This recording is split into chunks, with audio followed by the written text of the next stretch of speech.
It's 3:17 in the morning. Picture this, a glass tower, somewhere high above Canary Wharf in London. A single fluorescent light is flickering, and a risk manager is just staring at a screen. The numbers blinking back at him, they just shouldn't exist. They break every rule, every model he's ever trusted.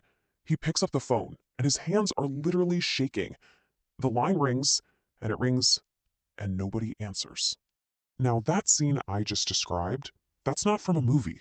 It's the quiet, constant reality humming just beneath the surface of our global financial system. And today, we're going to open the door to that room. We're going inside the derivatives machine.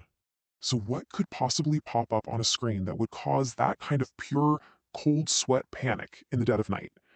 What is this invisible system that holds the power to grind the entire world's economy to a halt? To really get a handle on the ghost in the machine, we've got to understand the machine itself. The biggest financial market on Earth, it produces absolutely nothing you can touch. It doesn't build bridges, it doesn't fund factories, it manufactures one thing: risk. So, at its very core, a derivative is, well, it's just a contract. It's a bet. Its value is derived from something else. The price of oil, the interest rate on a bond, the stock price of Apple. Sounds simple enough, right? But this is where it starts to get strange. Maybe the best way I've ever heard a certain type of derivative described, a credit default swap, is this. Imagine it's fire insurance on your neighbor's house. The thing is, you don't have to own the house to bet on whether it burns down.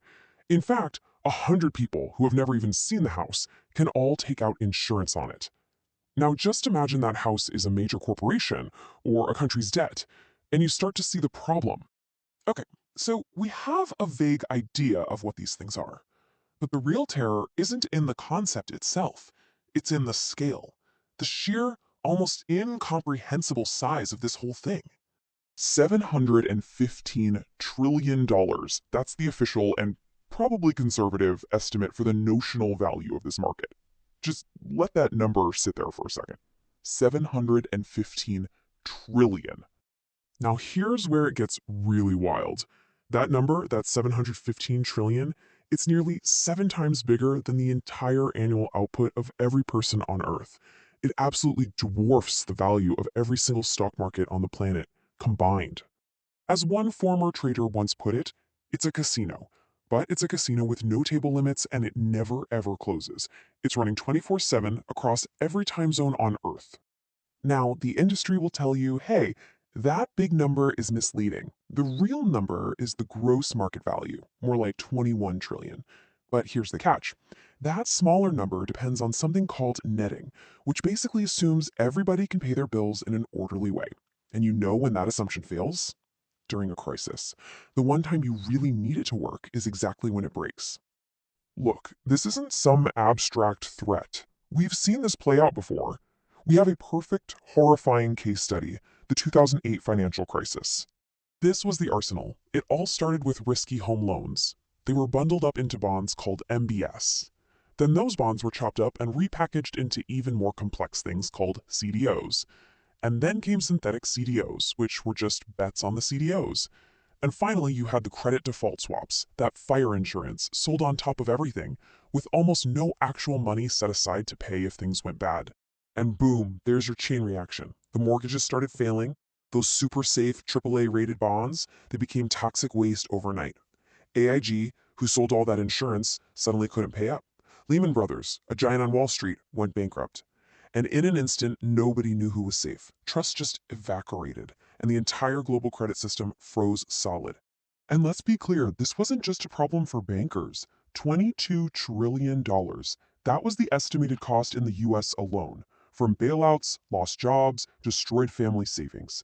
The derivatives machine had turned a housing problem in Ohio into everyone's problem, everywhere.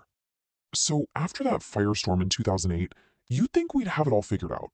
Regulators tried to build a stronger cage. They passed new laws, demanded more transparency, but the monster didn't go away. It just evolved. The big idea after 2008 was to force a lot of these derivatives through central clearinghouses, kind of like middlemen. And honestly, that was a genuine improvement, but it also concentrated a terrifying amount of risk into just a few places that are now definitely too big to fail. Plus, nearly $100 trillion of the really weird, complex stuff, it still trades in the shadows, just like before. So, remember these guys? The instruments that blew up the world in 2008? They were complex, for sure, but at the end of the day, they were designed and treated by people. Well, the new threats are a different species entirely.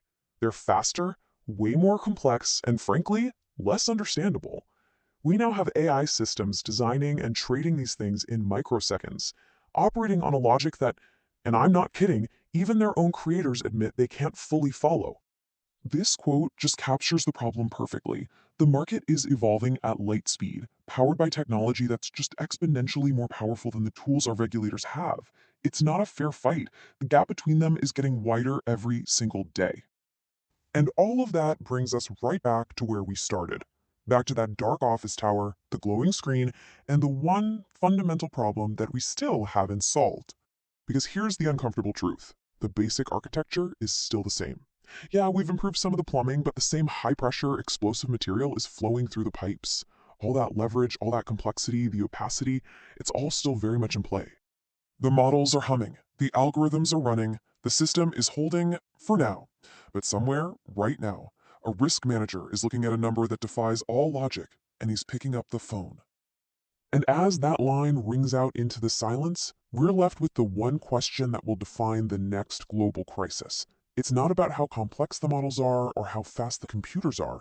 It's much simpler than that, and way more terrifying.